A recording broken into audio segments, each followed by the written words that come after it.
Digestive system. So let's start with the session. बहुत important topic. जैसे अगर मैं बात करती हूँ वनडे कॉम्पिटेटिव एग्जाम में हमेशा से बहुत सारे क्वेश्चन इससे पूछता रहता है। को डाइजेस्टिव सिस्टम यानी कि अगर मैं बात करती हूँ पाचन तंत्र, तो आज का जो चैप्टर होगा इस चैप्टर में हम क्या पढ़ने वाले हैं, डाइजेस्टिव सिस्टम यानी जिसके अंतर्गत हम पढ़ने वाले हैं पाचन तंत्र के बारे में। तो जो पाचन तंत्र है, डाइजेस्टिव सिस्टम है, इसके अंतर्गत हम बेसिकली क्या क्या चीजें हैं जिनको हम डिस्कस करेंगे, कौन कौन सी ऐसी चीजें हैं जिनको हम इसके अंतर्गत देखने वाले हैं।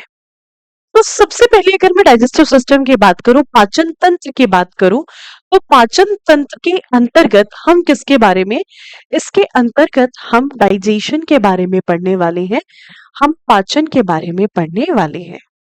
डाइजेशन यानी कि पाचन। मेरा सबसे पहला क्वेश्चन आप लोगों से ये है, what do you mean by the digestion? क्या समझते हैं आप डाइजेशन से, क्या समझते हैं आप पाचन से, पाचन का मतलब क्या होता है? ठीक है, बिल्कुल पाचन तंत्र हम इसके अंतर्गत पढ़ने वाले हैं।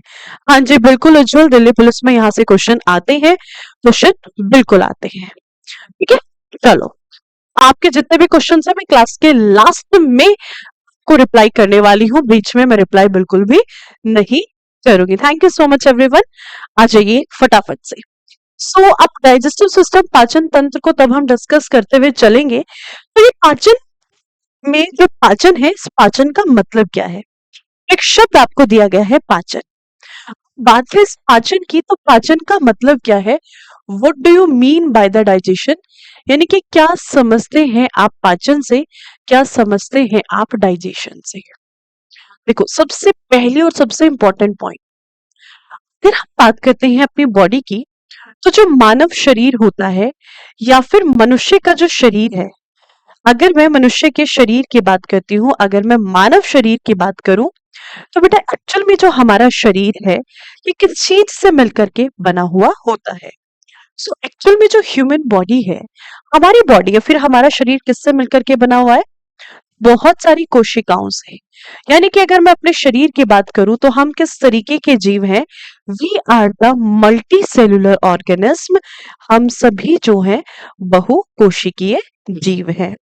तो यदि हम बहुकोशिकीय जीव हैं, यानी कि बहुत सारी कोशिकाओं से मिलकर के बनी हुए हैं, we are the multi cellular organism. बहुकोशिकीय जीव, या फिर अगर मैं बात करती हूँ, हम जो है हम एक तरीके से मल्टी सेलुलर ऑर्गेनिज्म कहलाते हैं। अब इस मल्टी सेलुलर ऑर्गेनिज्म या फिर बहुकोशिकीय जीव से मतलब क्या है? कि एक ऐसा जीव जो बहुत सारी कोशिकाओं से मिलकर के बना हुआ है। ठीक है, जो बहुत सारी कोशिकाओं से मिलकर के बना हुआ होता है। तो ये जो कोशिकाएं हैं, अब इन कोशिकाओं का विकास होता है, इन कोशिकाओं को अपनी वृद्धि के लिए या फिर अपने विकास के लिए, वृद्धि और विकास की अगर हम बात करें, जिस समय पर कोशिकाओं में वृद्धन होता है या फिर कोशिकाओं में विकास होता है, यानी कि हम बात करेंगे ग्रोथ एंड डेवलपमेंट की। तो जिस समय पर शरीर के अंतर्गत विकास होता है या फिर कोशिकाओं के अंतर्गत कोशिकीय विकास होता है, तो इन्हें किस चीज की आवश्यकता होती है? तो हमारा जो शरीर है, तो हमारे शरीर को आवश्यकता होती है एनर्जी की। एनर्जी यानी कि मैं सीधा सीधा कहूं तो ऊर्जा। तो हमारे शरीर को किस रूप में ऊर्जा चाहिए होती है? तो आपको पता है, तब हमारी बॉडी को एनर्जी चाहिए होती है, फाइनली किस फॉर्म में चाहिए होती है? एटीपी की फॉर्म में चाहिए होती है। एटीपी के रूप में एनर्जी चाहिए होती है। तो अब ये जो एनर्जी है, ये एनर्जी हमें मिलती कहाँ से है? तो इस एनर्जी को देने के लिए हम क्या करते हैं? हम बाहर से आउटसोर्स कराते हैं, बाहर से कुछ खाद्य पदार्थ लेते हैं और उनका सेवन करते हैं। ठीक है, बाहर से कुछ खाद्य पदार्थ लेते हैं और उन खाद्य पदार्थ का हम सेवन करते हैं। प्राची, आपका जो डाउट है क्लास के बाद में लेंगे। ठीक है, हाँ जी, ये सीजीएल में बिल्कुल आएगा, बिल्कुल आएगा। ठीक है, अगर हम बात करते हैं आपका,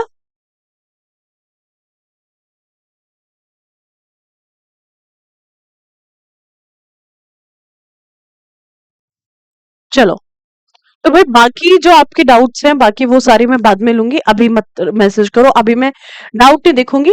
टॉपिक से रिलेटेड अगर हो तो वो आप मुझे बताइएगा, तो उस पे मैं नजर डालूंगी, अदरवाइज मैं नहीं डालूंगी। ठीक है, अब आ जाइए। तो अब अगर हम बात करते हैं शारीरिक विकास या फिर कोशिकीय विकास या फिर कोशिकीय वृद्धि की, अगर हम बात करते हैं तो कोशिका को एनर्जी की रिक्वायरमेंट होती है, ऊर्जा की रिक्वायरमेंट होती है। और ऊर्जा किस रूप में चाहिए होती है? तो जो ऊर्जा चाहिए होती है वो आपकी एटीपी के रूप में चाहिए होती है। इस ऊर्जा को देने के लिए हम क्या करते हैं? हम बाहर से कुछ खाद्य पदार्थों का सेवन करते हैं। हम कुछ न्यूट्रिएंट्स यानी कि हम क्या करते हैं? हम कुछ फूड एंड न्यूट्रिएंट्स का सेवन करते हैं। हम क्या करते हैं? बाहर से कुछ खाद्य पदार्थ खाद्य पदार्थ या फिर मैं सीधा-सीधा कहूँ तो हम कुछ पोषक तत्वों का सेवन करते हैं। जैसे हम रोटी खा रहे हैं, हम दाल खा रहे हैं, सब्जी खा रहे हैं, हम दूध पी रहे हैं, हम अंडा खा रहे हैं, हम मांस खा रहे हैं। ठीक है, तो ये सब किस में आ जाते हैं? हम फिश लिवर ऑयल ले रहे हैं। तो ये सब कुछ खाद्य पदार्थ है और इन खाद्य पदार्थ के माध्यम से हम कुछ पोषक तत्वों का सेवन करते हैं। फॉर एग्जाम्पल, जैसे अगर हम बात करते हैं कार्बोहाइड्रेट, कार्बोहाइड्रेट के अलावा जैसे हम लोग सेवन करते हैं फैट्स का, यानी कि यूं कहें तो वसा। फैट्स के अलावा जैसे हम लोग सेवन करते हैं किसका? हम लोग सेवन करते हैं प्रोटीन का। प्रोटीन के अलावा और भी बहुत सारे खाद्य पदार्थ हैं जिनका हम सेवन करते हैं। जैसे हम किसका सेवन करते हैं? तो फूड एंड न्यूट्रिशन तब हम लेते हैं तो हम प्रोटीन के अलावा जैसे विटामिन हो गया, तो अगर मैं विटामिन की बात करूं यानी विटामिन, तो जो विटामिन होते हैं विटामिन होते हैं। विटामिन के अलावा अगर मैं बात करती हूँ, कार्बोहाइड्रेट हो गया, फैट्स हो गया, प्रोटीन हो गया, प्रोटीन के अलावा विटामिन हो गए। विटामिन के अलावा अगर हम बात करते हैं रफेज, रफेज यानी कि अगर हम यूं कहें तो फाइबर्स, यानी कि अगर बात की जाती है आपका रेशे। ठीक है, तो ये सब क्या है? ये सब कुछ खाद्य पदार्थ है जिनका हम सेवन करते हैं। जैसे हम लोग मिनरल्स का सेवन करते हैं, हम खनिज का सेवन करते हैं। हम किसका सेवन करते हैं? तो हम जो सेवन करते हैं वो मिनरल्स का, यानी कि अगर हम बात करें हम सेवन करते हैं खनिज का। ठीक है, मिनरल्स हो गया। इसके अलावा जैसे हम लोग वाटर का सेवन करते हैं, हम जल का सेवन करते हैं। तो ये जितने भी खाद्य पदार्थ हैं, खाद्य पदार्थ को हम खाते जरूर हैं, सभी के सभी खाद्य पदार्थ हमारे शरीर को एनर्जी नहीं देते। सारे के सारे खाद्य पदार्थ ऐसे नहीं है जो हमारे शरीर को ऊर्जा देंगे। तो ऊर्जा देने का काम कौन करता है? अगर हम ऊर्जा देने के कार्य की बात करें तो ऊर्जा कौन देगा? ठीक है, यहाँ पे अगर मैं कहूं ऊर्जा कौन देगा, जहां पर बात आती है ऊर्जा देने की, तो ऊर्जा कौन देता है? सिर्फ केवल 3 खाद्य पदार्थ ऐसे हैं जो हमें ऊर्जा देते हैं। नंबर 1 कार्बोहाइड्रेट, दूसरा फैट और तीसरा प्रोटीन। यही 3 खाद्य पदार्थ ऐसे हैं जो हमारे शरीर को एनर्जी देते हैं या फिर जो हमारे शरीर को ऊर्जा देते हैं। जो विटामिन है, रफेज है, मिनरल है, ये कभी भी हमारे शरीर को एनर्जी नहीं होते हैं। They do not provide us energy, ये हमें ऊर्जा नहीं देंगे। ये किसी भी प्रकार से ऊर्जा हमारे शरीर को नहीं देते हैं। They do not provide us energy, यानी कि ऊर्जा हमें नहीं देते हैं। ठीक है, अगर ये यहां पर ऊर्जा नहीं देगा, ऐसी स्थिति में क्या होगा? तो ऐसी स्थिति में यही 3 खाद्य पदार्थ है जिनको हमारे शरीर क्या करती है? तोड़ेगी। कार्बोहाइड्रेट, फैट और प्रोटीन है, ये तीनों के तीनों जो खाद्य पदार्थ होते हैं, ये तीनों के तीनों खाद्य पदार्थ को हम जानते हैं कॉम्प्लेक्स फूड सब्सटेंसेस के नाम से। इनको हम कहते हैं कि भाई ये क्या है? ये कॉम्प्लेक्स फूड सब्सटेंसेस हैं। कॉम्प्लेक्स फूड सब्सटेंसेस का मतलब क्या है? ये है जटिल भोज्य पदार्थ, या फिर अगर मैं कहूं तो जटिल खाद्य पदार्थ। ये जटिल खाद्य पदार्थ आपके कहलाते हैं या फिर जटिल भोज्य पदार्थ हम इनको कहते हैं। अब इन जटिल भोज्य पदार्थ को हमारा शरीर क्या करता है? कुछ छोटे छोटे टुकड़ों में तोड़ता है, क्योंकि कभी भी हमारा शरीर जो है वो जटिल भोज्य पदार्थ के रूप में ऊर्जा का ग्रहण ही नहीं कर सकता। जो कार्बोहाइड्रेट है, फैट है, प्रोटीन है, ये कुछ ऐसे खाद्य पदार्थ होते हैं जो बहुत सारे छोटे छोटे छोटे छोटे कणों से मिलकर के बड़े बड़े कण बनाते हैं। तो ये जो छोटे छोटे कण मिलकर के बने हुए होते हैं, तो ये क्या करेगा? हमारा शरीर इन्हीं कॉम्प्लेक्स फूड सब्सटेंसेस को क्या करेगा? ये जो छोटे छोटे कण होते हैं इनमें तोड़ने का कार्य करेगा। हमारी बॉडी क्या करती है, हमने क्या किया, हम भोजन का सेवन करते हैं तो हम बड़े बड़े पदार्थ खाते हैं, जिनको हम किस नाम से जानते हैं, जिनको हम जानते हैं complex food substances. Complex food substances या फिर जिनको हमने क्या कहा है, जिनको हमने कहा है जटिल भोज्य पदार्थ या फिर जटिल खाद्य पदार्थ, जटिल भोज्य पदार्थ के नाम से हम इनको जानते हैं। और कौन कौन से जटिल भोज्य पदार्थ है, तो आपके 3 जटिल भोज्य पदार्थ है। सबसे पहला है कार्बोहाइड्रेट, कार्बोहाइड्रेट के बाद दूसरा कौन सा है, दूसरा आता है आपका फैट्स, यानी कि अगर मैं कहूं तो वसा, वसा के अलावा अगर मैं बात करती हूँ प्रोटीन, वसा के अलावा अगर मैं बात करूं तो ये कौन सा होगा, तो ये होता है आपका प्रोटीन। तो ये 3 खाद्य पदार्थ है जिनको हम कॉम्प्लेक्स फूड सब्सटेंसेस की बात करते हैं, जिनको हम क्या कहते हैं, ठीक है, जिनको हम किस नाम से जानते हैं, जिनको हम जानते हैं जटिल भोज्य पदार्थ के नाम से। शरीर कहता है देखो, कितना भी कार्बोहाइड्रेट खा लो, कितना भी फैट खा लो और कितना भी प्रोटीन खा लो, हमारे शरीर को कोई मतलब नहीं है कार्बोहाइड्रेट से, हमारे शरीर को कोई मतलब नहीं है प्रोटीन से, हमारे शरीर को कोई मतलब नहीं है फैट से। उसे जब एनर्जी चाहिए तो एनर्जी किस रूप में चाहिए, तो हमारा शरीर कार्बोहाइड्रेट को तोड़ेगा किसमें, कार्बोहाइड्रेट को पहले किसके अंदर तोड़ेगा, ग्लूकोज के अंदर। कार्बोहाइड्रेट को तोड़ेगा वो ग्लूकोज के अंदर। जितना फैट, जितना वसा हमने खाया है, वसा को किसके अंदर तोड़ेगा, वसा को तोड़ेगा फैटी एसिड, यानी कि अगर मैं यूं कहूं तो वसा को ये वसीय अम्ल के अंतर्गत तोड़ेगा। वसीय अम्ल के साथ साथ अगर मैं बात करती हूँ जो प्रोटीन होता है, तो ये प्रोटीन को किस में तोड़ेगा, तो ये प्रोटीन को तोड़ेगा अमीनो एसिड के अंतर्गत, ये प्रोटीन को तोड़ेगा अमीनो अम्ल के अंतर्गत, अमीनो एसिड या फिर अगर मैं बात करती हूँ अमीनो अम्ल के अंतर्गत तोड़ेगा। तो जितना भी कार्बोहाइड्रेट खाया हमने वो किस में टूटा, वो टूटा आपका ग्लूकोज के अंदर। अब ये जो ग्लूकोज है, फैटी एसिड है या फिर अमीनो एसिड है, तो हमारा शरीर एनर्जी को अब्सॉर्ब करता है, तो वो इन सिंपलर फूड सब्सटेंसेस से एनर्जी को लेगा। अब हमारे शरीर ने क्या किया, हमारे शरीर ने कार्बोहाइड्रेट को ग्लूकोज में तोड़ा, और इनको हम किस नाम से जानते हैं, इनको हम जानते हैं सिंपलर फूड सब्सटेंसेस के नाम से। इनको हम किस नाम से जानते हैं, सिंपलर फूड सब्सटेंसेस के नाम से जानते हैं, यानी कि जिनको हम क्या कहते हैं, जिनको हम जानते हैं सरल भोज्य पदार्थ के नाम से, या फिर इन्हीं को कहा जाता है आपका सरल खाद्य पदार्थ।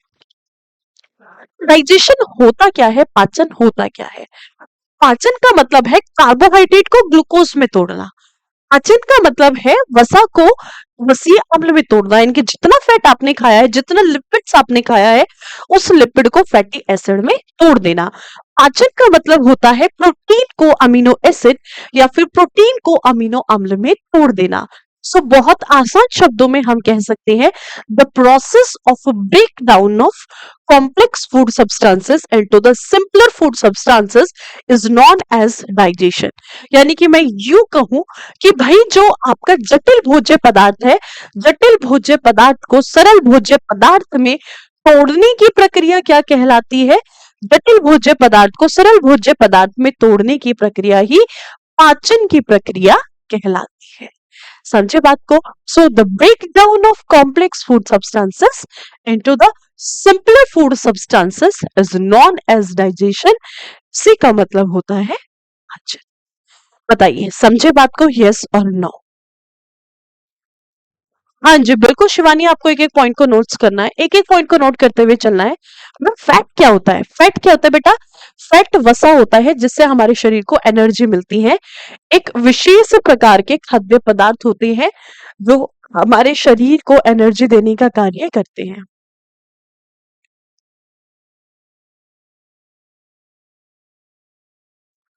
क्या बताइएगा।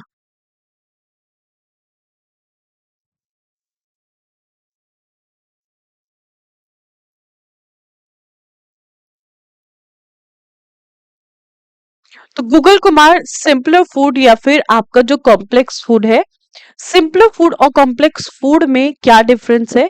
तो इन दोनों के बीच में यही डिफरेंस है कि जो कॉम्प्लेक्स फूड होते हैं वो सिंपलर फूड से मिलकर के बने हुए होते हैं। ठीक है भाई, चलिए। तो this is the process of digestion. इसी को हम क्या कहते हैं? इसी को हम पाचन की प्रक्रिया कहते हैं। अब आपको स्टेटमेंट के फॉर्म में मिलेगा, लिखना है तो नोट्स में आपको मिल जाएगा। ठीक है, हम क्या कहेंगे? So the break down of complex food substances into simpler food substances is known as digestion। इसी को हम क्या कहते हैं? पाचन कहते हैं। समझे? ये जो पाचन की प्रक्रिया है ये होती कहां पर है? ये हमारे शरीर के किस भाग के अंतर्गत चलती है? जिस समय पर इनको तोड़ा जाता है वो किसके अंतर्गत टूटेगा? ठीक है, तो तब कॉम्प्लेक्स फूड को सिंपलर फूड में तोड़ते हैं तो भाई ये टूटता है हमारी आहार नाल के अंतर्गत, ये टूटता है हमारी एलिमेंट्री कैनाल के अंतर्गत। तो जो पाचन की प्रक्रिया है ये कहां पर चलती है? ये हमारी एलिमेंट्री कैनाल, यानी कि अगर मैं यूं कहूं तो आहार नाल, किसके अंदर? आहार नाल के अंतर्गत होता है, एलिमेंट्री कैनाल के अंतर्गत होता है। सबसे पहला क्वेश्चन आपसे पूछ लिया जाता है, जो एलिमेंट्री कैनाल है, आहार नाल है, इसकी लंबाई यानी कि इसकी लेंथ कितनी होती है? इसकी लेंथ, या फिर आपसे पूछा जाए आहार नाल की लंबाई कितनी होती है? तो हमारी ये जो आहार नाल है इसकी लंबाई होती है 9 मीटर। 9 मीटर लंबी हमारी आहार नाल होती है। और ये कहां से कहां तक? देखो, ये कहां से? ये हमारी बक्कल कैविटी, देख रहे हो, मुख गुहा। तो ये हमारे माउथ से शुरू होती है बक्कल कैविटी। बक्कल कैविटी से ईसोफेगस, ईसोफेगस के बाद स्टमक, स्टमक के बाद स्मॉल इंटेस्टाइन, स्मॉल के बाद लार्ज इंटेस्टाइन, लिवर हो गया, पेनक्रियाज हो गया, आपका गॉल ब्लैडर हो गया, पेनक्रियाज हो गया। ये सब क्या है? This is what the part of alimentary canal. ये सारे के सारे अंग किस में आते हैं? हमारी आहार नाल के अंतर्गत आते हैं। ठीक है, समझे? डन।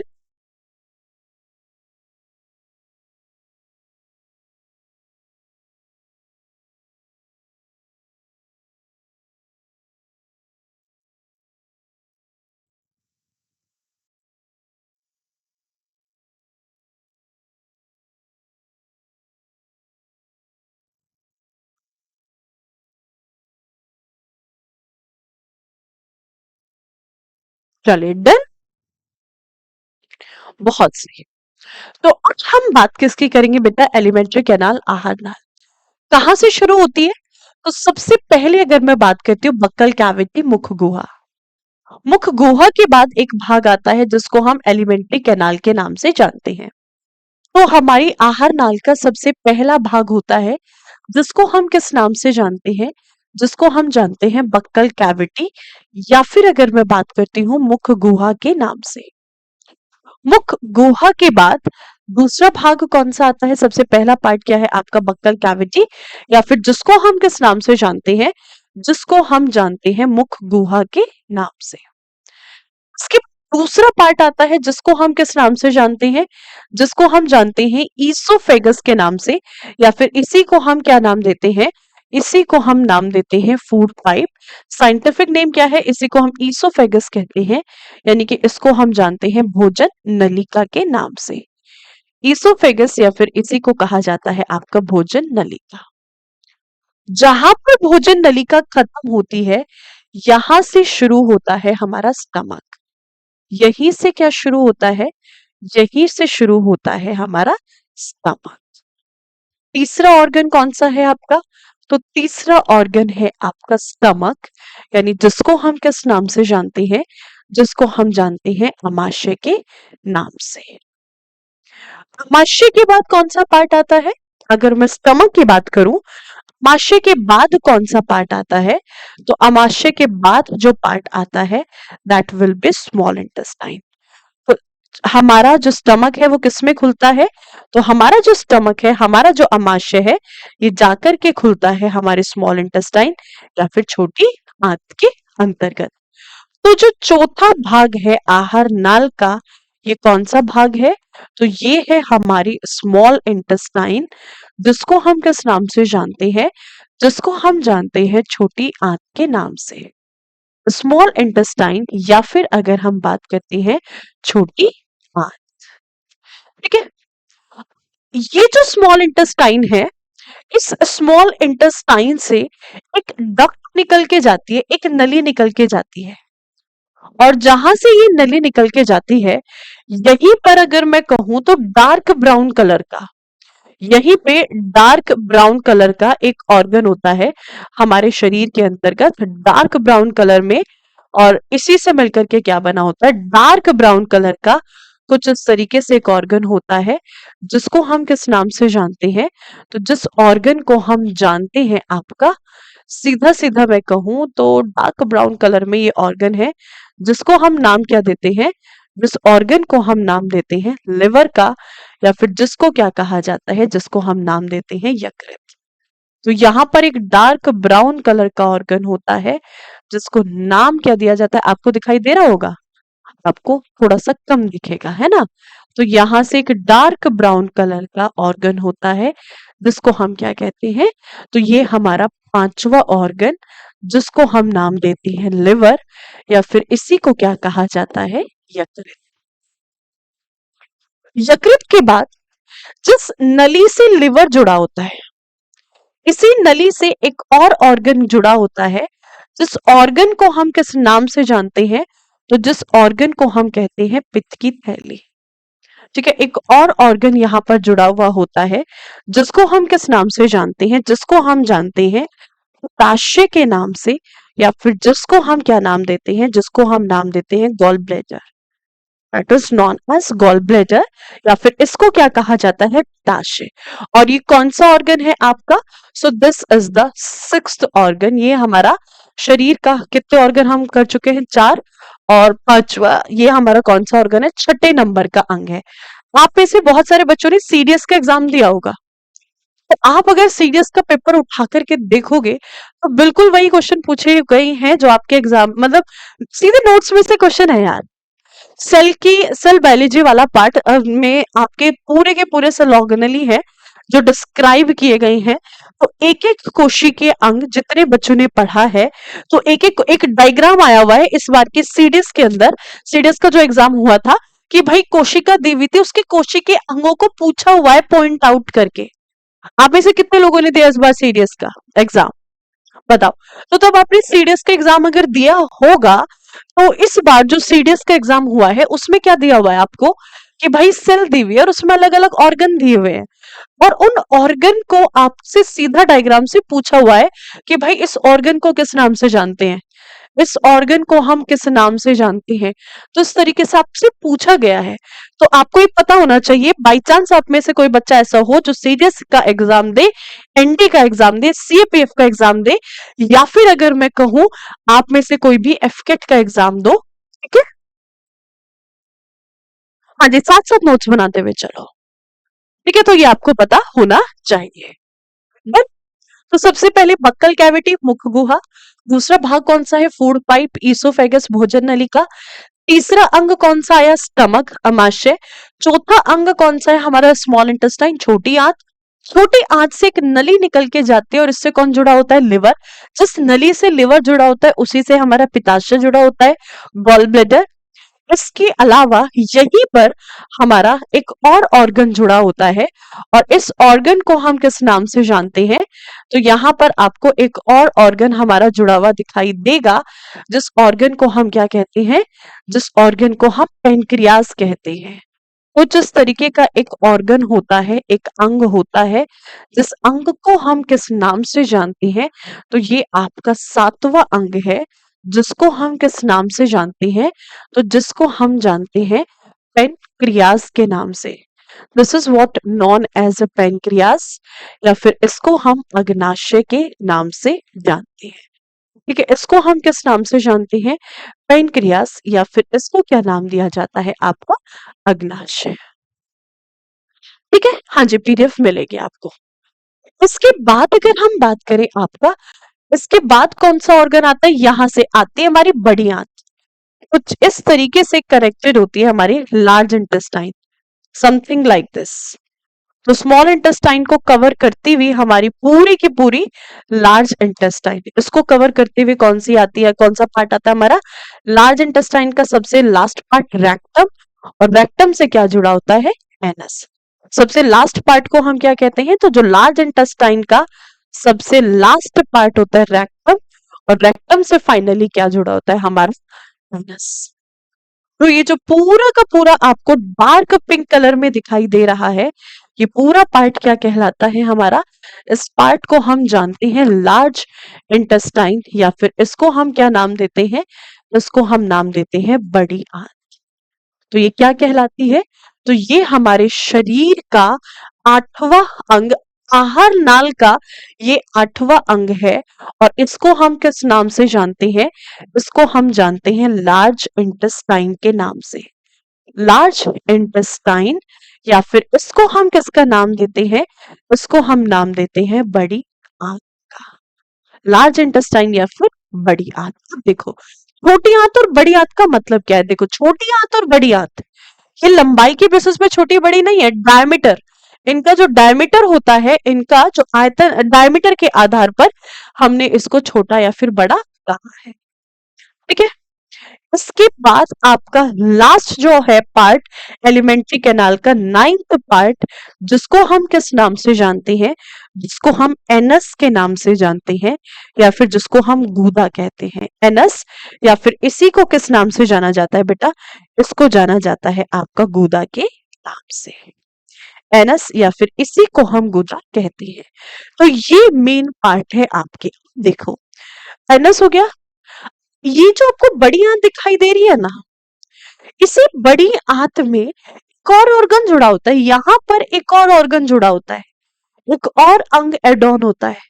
अब इस ऑर्गन को हम किस नाम से जानते हैं, तो जो नीले कलर का ऑर्गन आपको यहाँ पर दिखाई दे रहा है, इस ऑर्गन को हम जानते हैं अपेंडिक्स के नाम से, इसको हम जानते हैं आहार नाल के नाम से, सॉरी आहार नाल क्या कह रही हूँ मैं, इसको सॉरी सॉरी सॉरी गलती से, इसको हम क्या नाम देते हैं, इसको हम कहते हैं अपेंडिक्स, इस ऑर्गन को कहा जाता है अपेंडिक्स, यानी कि इसको पूरा नाम क्या है इस ऑर्गन का, तो इस ऑर्गन का अगर आपसे पूरा नाम पूछ लिया जाए, तो भाई इस ऑर्गन का जो पूरा नाम है, इस ऑर्गन का, ये कौन से नंबर का बना आपका, 10वें नंबर का, ये पहले 10वां ये आएगा, 11वां से अच्छा 9वां ये आएगा, 9th और 10th ये लो, ठीक है, क्योंकि एनस बाद में आएगा ना, अपेंडिक्स तो पहले आ जाएगा। तो 9th नंबर का ऑर्गन है जिसका पूरा नाम क्या है, वर्मी फॉर्म अपेंडिक्स, इसको हम जानते हैं वर्मी फॉर्म अपेंडिक्स के नाम से। हिंदी में भी इसको क्या कहते हैं, आपने सुना होगा ना, अपेंडिक्स का ऑपरेशन। तो जो अपेंडिक्स होता है, तो अपेंडिक्स एक ऐसा ऑर्गन है जिसको वेस्टिजियल ऑर्गन के नाम से जानते हैं। तो 2021 वाले सीजीएल के प्री में क्वेश्चन पूछा गया था, हमारे शरीर का अवशेषी अंग कौन सा होता है, तो हमारे शरीर का जो एक अवशेषी अंग है वो कौन है, अपेंडिक्स है, जिसको हम वर्मीफॉर्म अपेंडिक्स के नाम से जानते हैं। इसका हमारे शरीर में कोई कार्य नहीं है, बट ये फिर भी हमारी आहार नाल के अंतर्गत पाया जाता है। तो अब ये पूरी यहां से बकल कैविटी, मुख गुहा से शुरू होकर के एनस यानी कि गुदा वाले भाग तक, ये पूरा का पूरा पार्ट क्या कहलाता है, तो ये पूरा का पूरा पार्ट हमारा कहलाता है एलिमेंट्री कैनाल। इसको हम किस नाम से जानते हैं, तो इसी को हम जानते हैं एलिमेंट्री कैनाल, या फिर इसी को हम नाम देते हैं आहार नाल का, एलिमेंट्री कैनाल, या फिर इसको नाम क्या दिया जाता है, इसको नाम दिया जाता है आपका आहार नाल का। इसकी लंबाई कितनी है, इसकी लंबाई है आपकी 9 मीटर, ठीक है। तो ये जो आहार नाल है, इस आहार नाल के अंतर्गत आपका जो, इस आहार नाल के अंतर्गत हमारा जो स्मॉल इंटेस्टाइन और लार्ज इंटेस्टाइन वाला पार्ट है, हमारा जो स्मॉल इंटेस्टाइन और लार्ज इंटेस्टाइन वाला पार्ट है, स्मॉल इंटेस्टाइन और लार्ज इंटेस्टाइन वाला जो पार्ट है, सिर्फ इस पार्ट को हम किस नाम से जानते हैं, सिर्फ इस पार्ट को, स्मॉल इंटेस्टाइन और लार्ज इंटेस्टाइन। पूरा बक्कल कैविटी से एनस वाला भाग क्या कहलाता है?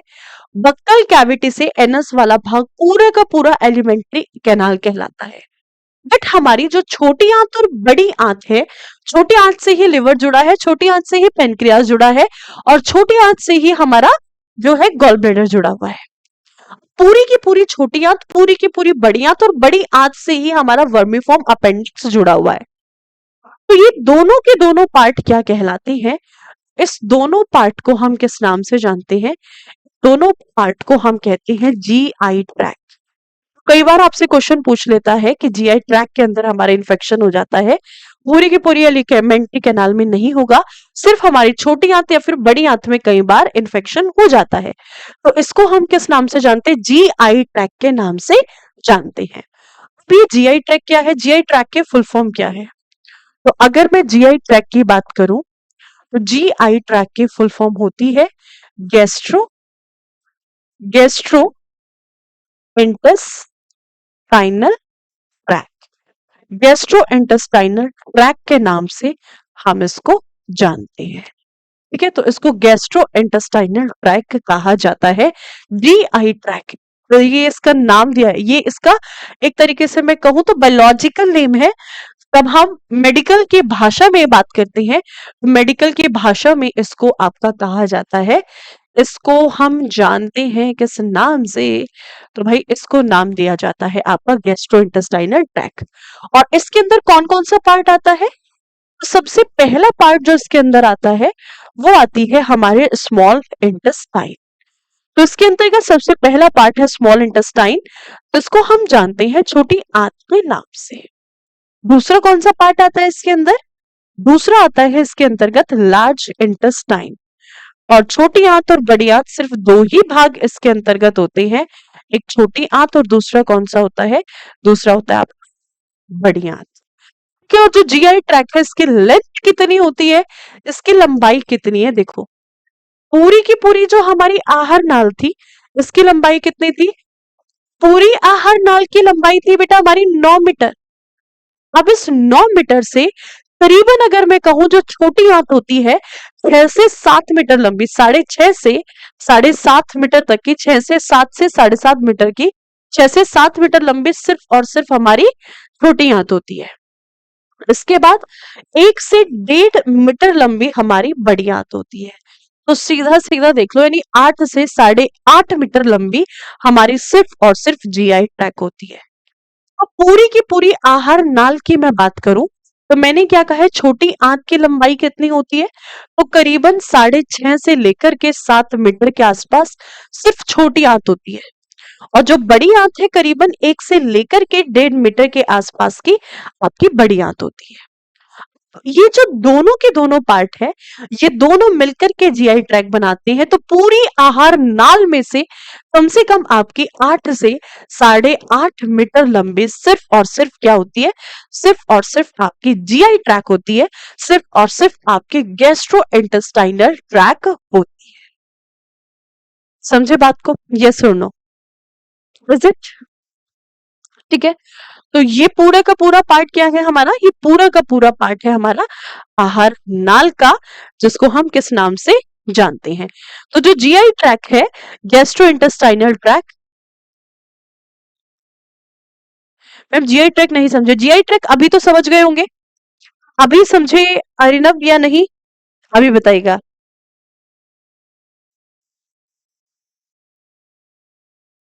फटाफट बताइए।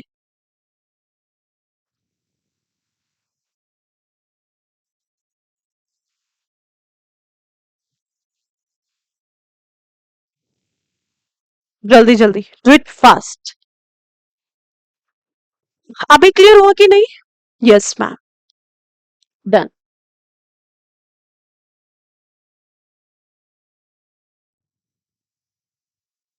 नहीं समझे मैम? क्या नहीं समझे सचिन? अब तो समझ आ गया होगा, एक एक अंग हमने डिस्कस किया है, अब क्या नहीं समझे? मोहित आपने क्लास लिया, अपने क्लास नोट्स बनाए हैं? मोहित आज तुम मुझे ना अपने क्लास नोट्स की एक बार पीडीएफ भेजोगे? मोहित आज तुम मुझे अपने क्लास नोट्स की फोटो मुझे सेंड करोगे, आपने क्या लिखा है क्लास में से क्या पढ़ा है? हाँ जी, अनामिका बिल्कुल होगी, बिल्कुल रेगुलर होगी, बिल्कुल रेगुलर क्लास होगी।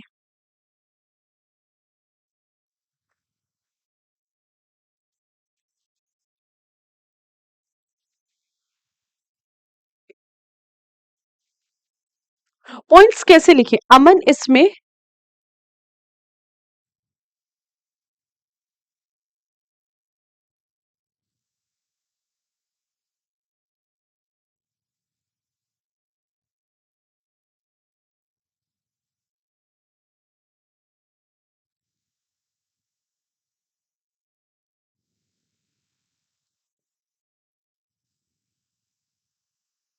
चले बहुत सही। डन। अच्छा देखो, जीआई ट्रैक को हिंदी में हम गट्ठर आंत के नाम से जानते हैं।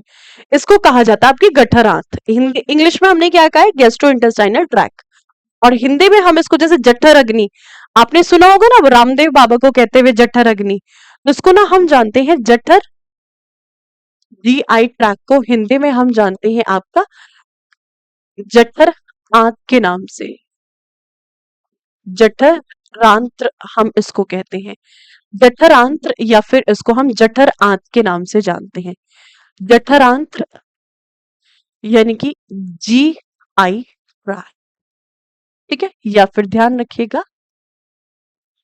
जठर आंत।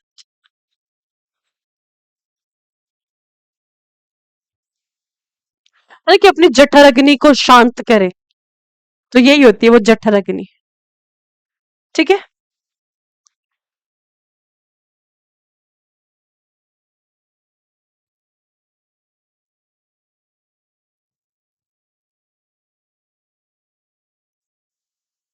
देन चलो, तो भाई ये है हमारी पूरी की पूरी आहार नाल। अगर हम आहार नाल की बात करें, देखो इसमें आ जाओ फटाफट, एक बारी नजर डालो फिर हम आगे बढ़ते हैं। मुझे लगता है मैंने सारी की सारी पीपीटी गायब कर दी, शिट। और ऐसा ही हुआ, लोग डायग्राम से बताते। देखो ये रहा डायग्राम। ठीक है, सबसे पहले माउथ बक्कल कैविटी, मुख गुहा। मुख गुहा के बाद भोजन नलिका। भोजन नलिका के बाद स्टमक। स्टमक के बाद छोटी आंत। छोटी आंत के बाद बड़ी आंत, लिवर, पेनक्रियास और गॉल ब्लैडर। और ये यहाँ पे छोटा सा ऑर्गन होता है अपेंडिक्स। ठीक है, चलिए। So this is the alimentary canal. ये है हमारी पूरी की पूरी आहार नाल, जिस आहार नाल के अंतर्गत हमारे पूरे का पूरी पाचन की प्रक्रिया होती है, या फिर पूरी पाचन की प्रक्रिया चलती है। देखो, आहार नाल के सबसे पहले भाग को उठाएंगे, और आहार नाल का जो सबसे पहला भाग है, ये है हमारी बक्कल कैविटी। ये कौन सा भाग है? बक्कल कैविटी, जिसको हम किस नाम से जानते हैं? जिसको हम जानते हैं मुख गुहा के नाम से। बक्कल कैविटी, या फिर इसको हम किस नाम से जानते हैं? इसको हम जानते हैं मुख गुहा के नाम से। और ये जो बक्कल कैविटी है या फिर मुख गुहा है, इसके अंदर आपको कौन कौन से ऑर्गन दिखाई देते हैं? आप कभी शीशे के सामने खड़े हो और आपने बड़ा सा आ किया हो, बड़ा सा आ करके देखा है? आपने बिल्कुल देखा होगा, मतलब लाजमी सी बात है, सभी ने देखा होगा। आपको अपने बक्कल कैविटी मुख गुहा के अंदर क्या क्या दिखाई देता है? आपको क्या क्या दिखाई देता है? हाँ जी सूरज बताइएगा। रवि कह रहे डायग्राम कैसे बनाए? रवि आपको डायग्राम कैसे बनाओगे? पीडीएफ मिल जाएगी, उससे देख के बना लीजिएगा।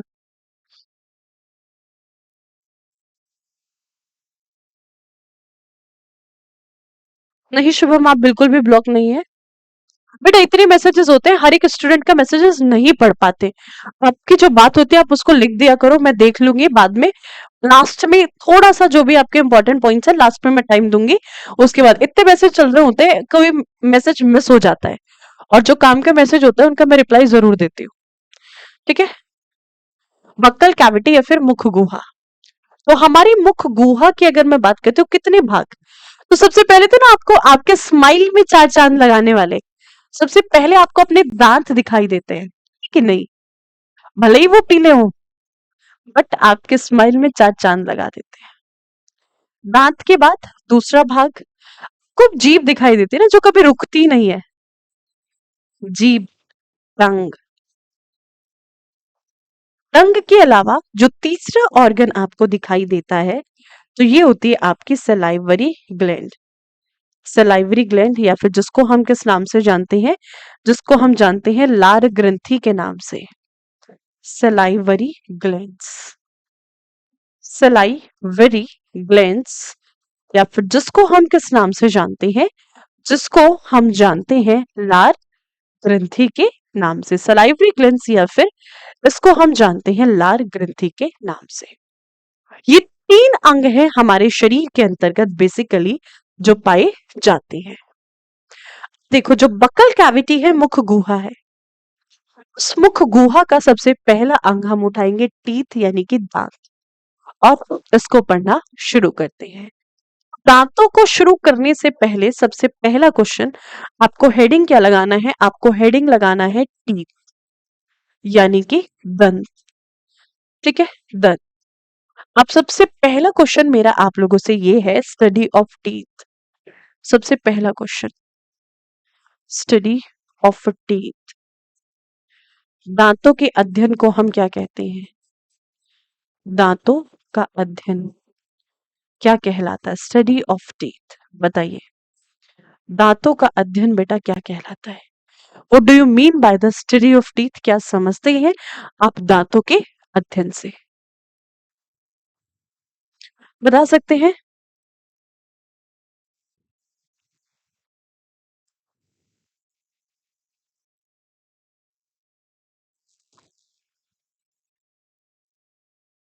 हर्षित कुमार कह रहे डायग्राम पीपीटी से समझाया करो मैम।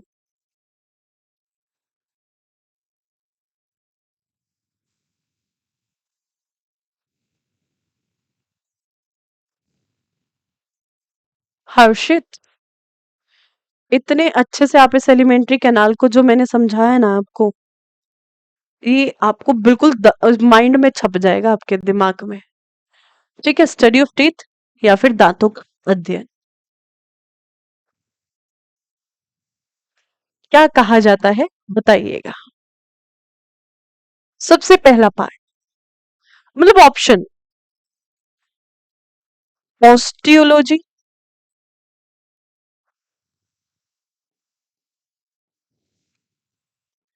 डेंटोलॉजी,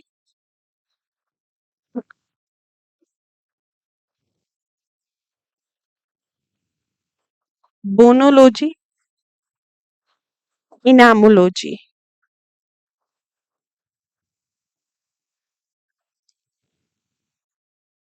बताइए, 4 ऑप्शन है आपके पास, which will be the right?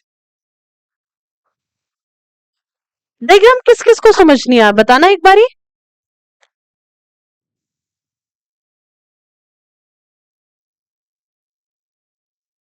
That is known as dentology. Preeti, well done. Preeti, आपका आंसर बिल्कुल सही है।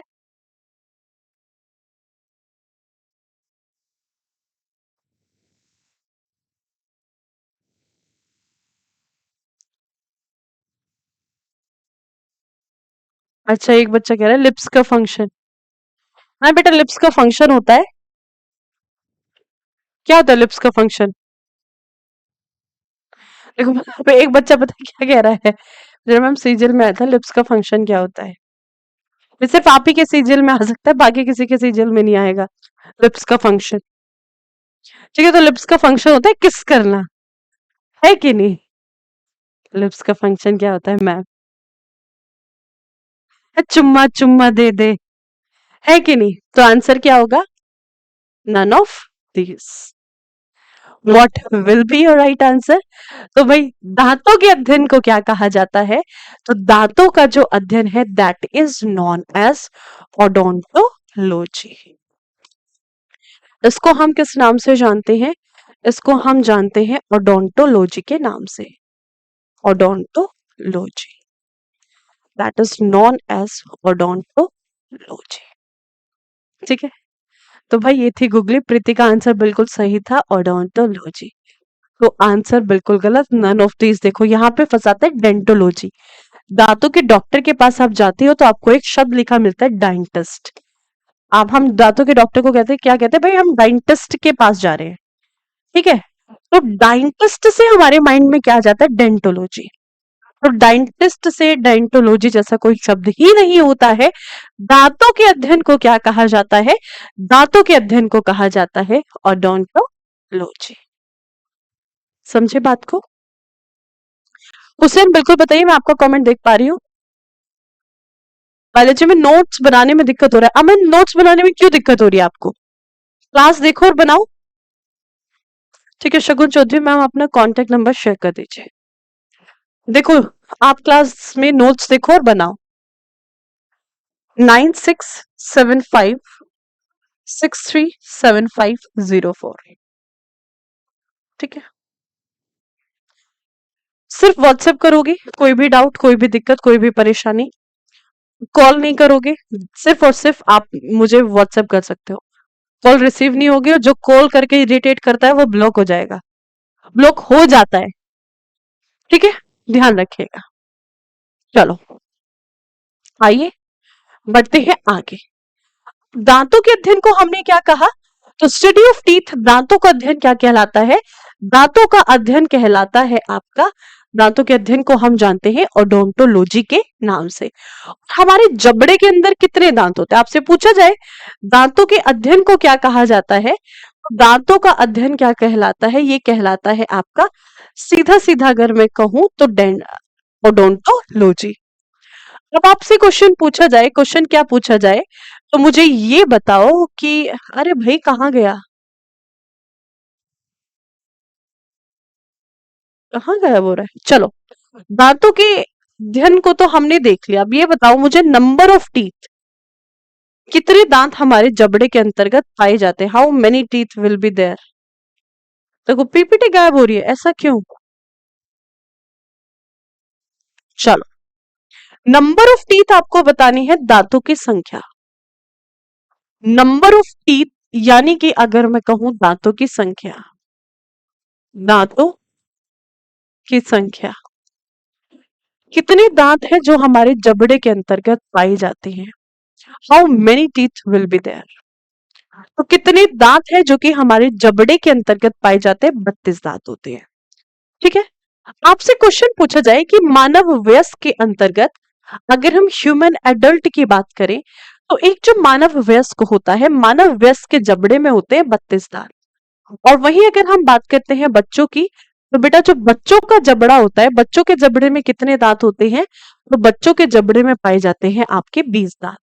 तो कभी भी दांतों की संख्या अगर आपसे पूछा जाए तो ये क्या है, 32 दांत होते हैं किसके अंदर, एडल्ट के अंदर, और बच्चों के अंदर कितने होते हैं, 20 दांत।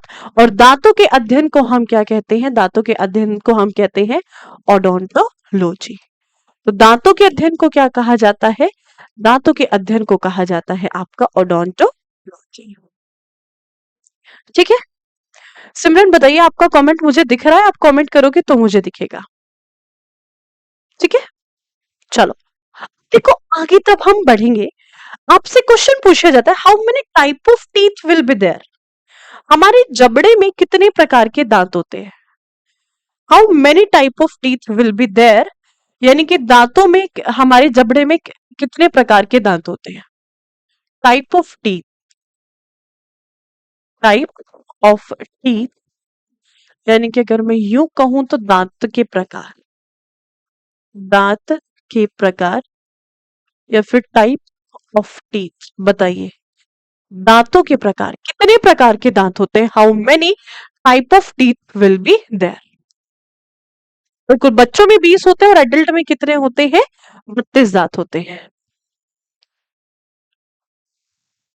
मैम हमारे दांत कितने हैं, वरुण पाल, आप मुखर्जी नगर आओ, फिर आपके जबड़े में चेक करते हैं, फिर बताएंगे। मानव वयस्क में जो होते हैं 32 दांत होते हैं, वयस्क के अंदर। ठीक है,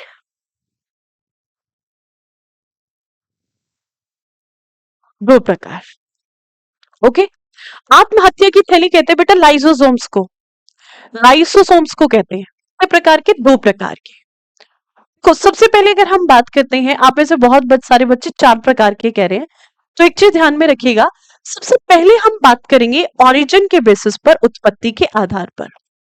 so on the basis of origin, अगर मैं कहूं उत्पत्ति के आधार पर, तब हम उत्पत्ति के आधार पर बात करेंगे तो उत्पत्ति के आधार पर बेटा दो प्रकार के दांत होते हैं। और ये कौन कौन से दो प्रकार के दांत होते हैं?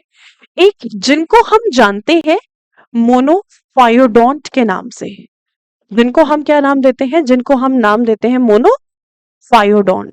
मोनोफायोडोंट, मोनोफायोडोंट का मतलब क्या है? एक बार दंती, एक बार दंती मोनोफायोडोंट। ठीक है। दूसरा, दूसरा अगर मैं कहूं आपका यहां पर सेकंड वन मोनोफायोडोंट, और मोनोफायोडोंट के अलावा अगर हम बात करते हैं डाईफायोडोंट, डाईफायोडोंट, या फिर अगर हम बात करते हैं द्विदंती, ऐसे दांत जो हमारे जीवन काल में दो बार जन्म लेते हैं, दो बार आते हैं। एक बार आएंगे फिर टूट जाएंगे और फिर ये दोबारा आते हैं। तो सबसे पहले ओरिजिन के बेसिस पे तब हम उत्पत्ति के आधार पर बात करते हैं। तो उत्पत्ति के आधार पर हमारे जबड़े में बेटा दो प्रकार के दांत होते हैं। एक जिसको हम क्या कहते हैं? जिसको हम मोनोफायोडोंट कहते हैं। और दूसरे कौन से होते हैं? दूसरे होते हैं आपके डाईफायोडोंट, जिनको हम किस नाम से जानते हैं? द्विदंती, या फिर इनको हम जानते हैं डाईफायोडोंट के नाम से। ठीक है। देखो, ये जो मोनोफायोडोंट होते हैं इनको एक और नाम दिया जाता है। इनको हम और किस नाम से जानते हैं? तो मोनोफायोडोंट को हम एक और नाम से जानते हैं। दीज आर ऑल्सो नोन,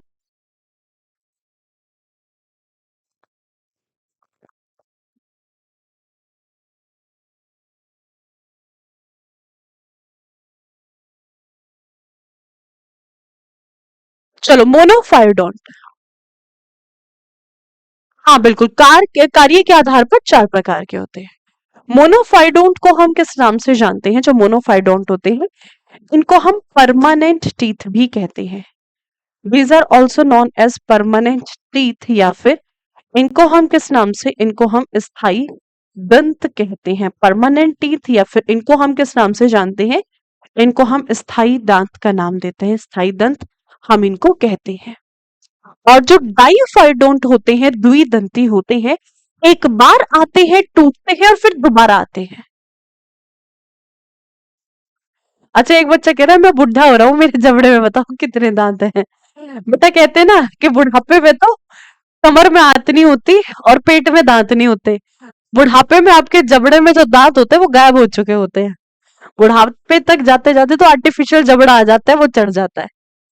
ठीक है, तो बुढ़ापे में तो पूरे 32 मान के चलो आर्टिफिशियल जबड़े वाले, है कि नहीं? डाईफायोडोंट या फिर द्विदंती। तो जो द्विदंती है ये कैसे होते हैं? ये टेम्पोरेरी टीथ कहलाते हैं। टेम्पोरेरी टीथ, टेम्पोरेरी टीथ का मतलब क्या है? इनको हम किस नाम से जानते हैं? तो टेम्पोरेरी टीथ को हम क्या कहते हैं? अस्थायी दांत। इनको किस नाम से जाना जाता है? तो इनको जाना जाता है आपका अस्थायी दंत के नाम से, या फिर इनको हम जानते हैं आपका टेम्पोरेरी टीथ के नाम से। ये जो टेम्पोरेरी टीथ हैं, इन्हीं टेम्पोरेरी टीथ को हम एक और नाम देते हैं। देखो, जीवन काल में एक बार आते हैं, पहले बचपन में आते हैं, फिर टूट जाते हैं, फिर जब हम 6-7 साल के होते हैं फिर दोबारा आते हैं। तो इनको ना हम मिल्क टीथ भी कहते हैं। आपने सुना होगा कि भाई दूध के दांत तो तेरे अभी टूटे नहीं, फालतू ज्ञान पेल रहा है। तो इन्हीं को हम क्या कहते हैं? दूध के दांत, है ना? तो कह देते हैं ना गुस्से में किसी को, मतलब अगर भाई कोई ज्ञान पेल रहे हो ज्यादा, है ना, किसी को बहुत ज्यादा ज्ञान आप दे रहे हो, ज्यादा मत बोल, दूध के दांत तेरे अभी टूटे नहीं, दो दूंगा जबड़े पे, है कि नहीं?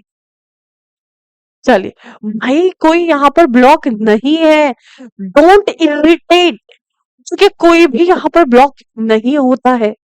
ओके, तब मैं पढ़ाती हूँ, मैं किसी का कमेंट नहीं पढ़ती हूँ। चलो डन।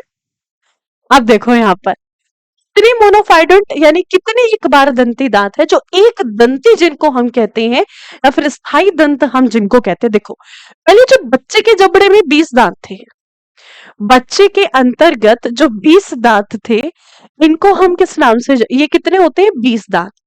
तो जो बच्चे के जबड़े में 20 दांत थे बेटा, इनको हम क्या कहते हैं? इन 20 के 20 दांत को हम द्विदंती डाईफायोडोंट, या फिर इनको हम टेम्परेरी टीथ या अस्थायी दंत के नाम से जानते हैं। बच्चे कितने? 12 दांत। 12 कौन से हो गए आपके? मोनोफायोडोंट। ठीक है, ये तो था आपका एग्जाम पॉइंट ऑफ व्यू से।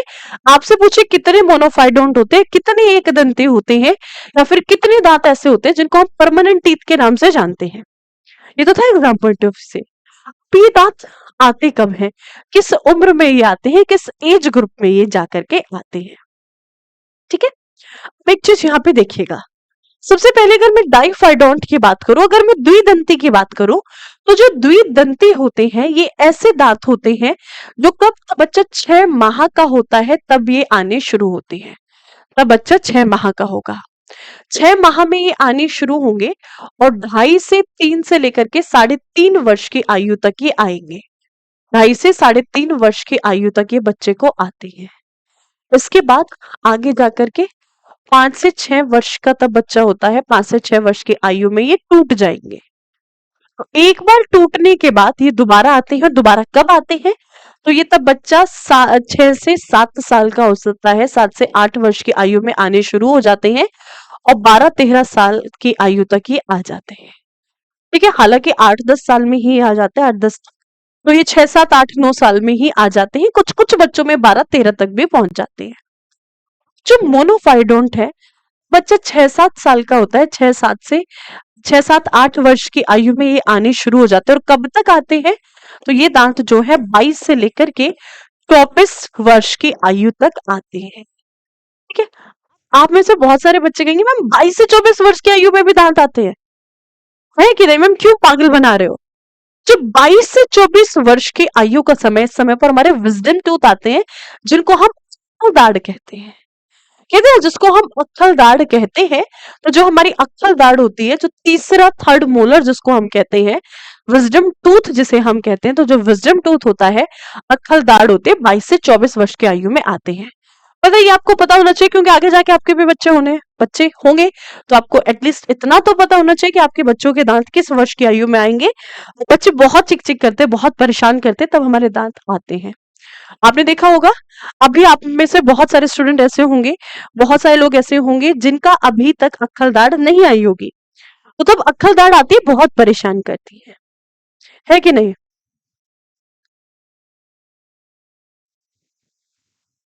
देन चलेगा। सो ये थे आपके, अगर हम बात करते हैं ओरिजिन के बेसिस पर, ये होते हैं आपके उत्पत्ति के आधार पर 2 प्रकार के दांत। हम नेक्स्ट क्लास में डिस्कस करेंगे आपका नेक्स्ट पॉइंट, नेक्स्ट चैप्टर, जिसके अंदर हम क्या देखेंगे, जिसके अंतर्गत हम लोग डिस्कस करेंगे आपका नेक्स्ट पार्ट, जिसमें आपकी फंक्शन के बेसिस पर। तो आज के सेशन को यहीं तक रखेंगे, मिलेंगे कल फिर शाम को 7:30 बजे, और कल फिर एक और बेहतरीन से चैप्टर के साथ हम लोग चीजों को डिस्कस कर रहे होंगे। चलेगा, तब तक के लिए आप लोग अपना ख्याल रखिएगा। आप मुझे अपने डाउट्स बता सकते हैं, अब मैं आपके डाउट्स लूंगी। ठीक है भाई, चलिए बताइए, अब आप मुझे अपने डाउट्स बता सकते हैं, आपके क्या डाउट्स है? मैं अभी कमेंट्स पढ़ रही हूँ। हाँ, नहीं आए ना, तब आएंगे तब। मैम आपके कितने दांत है? जितेंद्र कह रहे मेरे कितने दांत है? अभी 32 तो नहीं है, 32 से कम है। मैं तो 18 साल का हुआ। ओके सोमनाथ जी, चलेगा। So bye bye everyone, take care, thank you so much. कोई भी नोट्स आपको मिल जाएंगे इसके, ठीक है? हाँ जी मोहित पाठक जी, मैं आपको बिल्कुल बोली हूँ नोट्स शेयर करने को, और मैं आपको नोट्स शेयर करूंगी। ओके, ठीक है मोहित। मोहित आप स्पेशल मुझे व्हाट्सएप करना। हाँ जी रश्मि जी, बिल्कुल बोलिएगा। Super class ma'am, super concept, thank you so much Mukesh जी।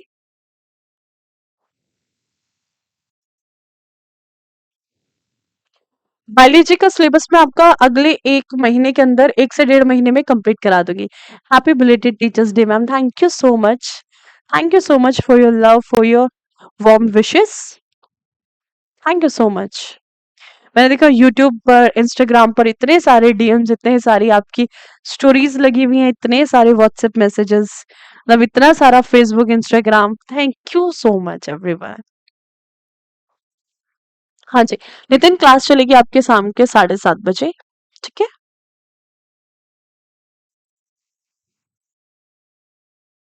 हाँ जी भाई, सभी की आती है।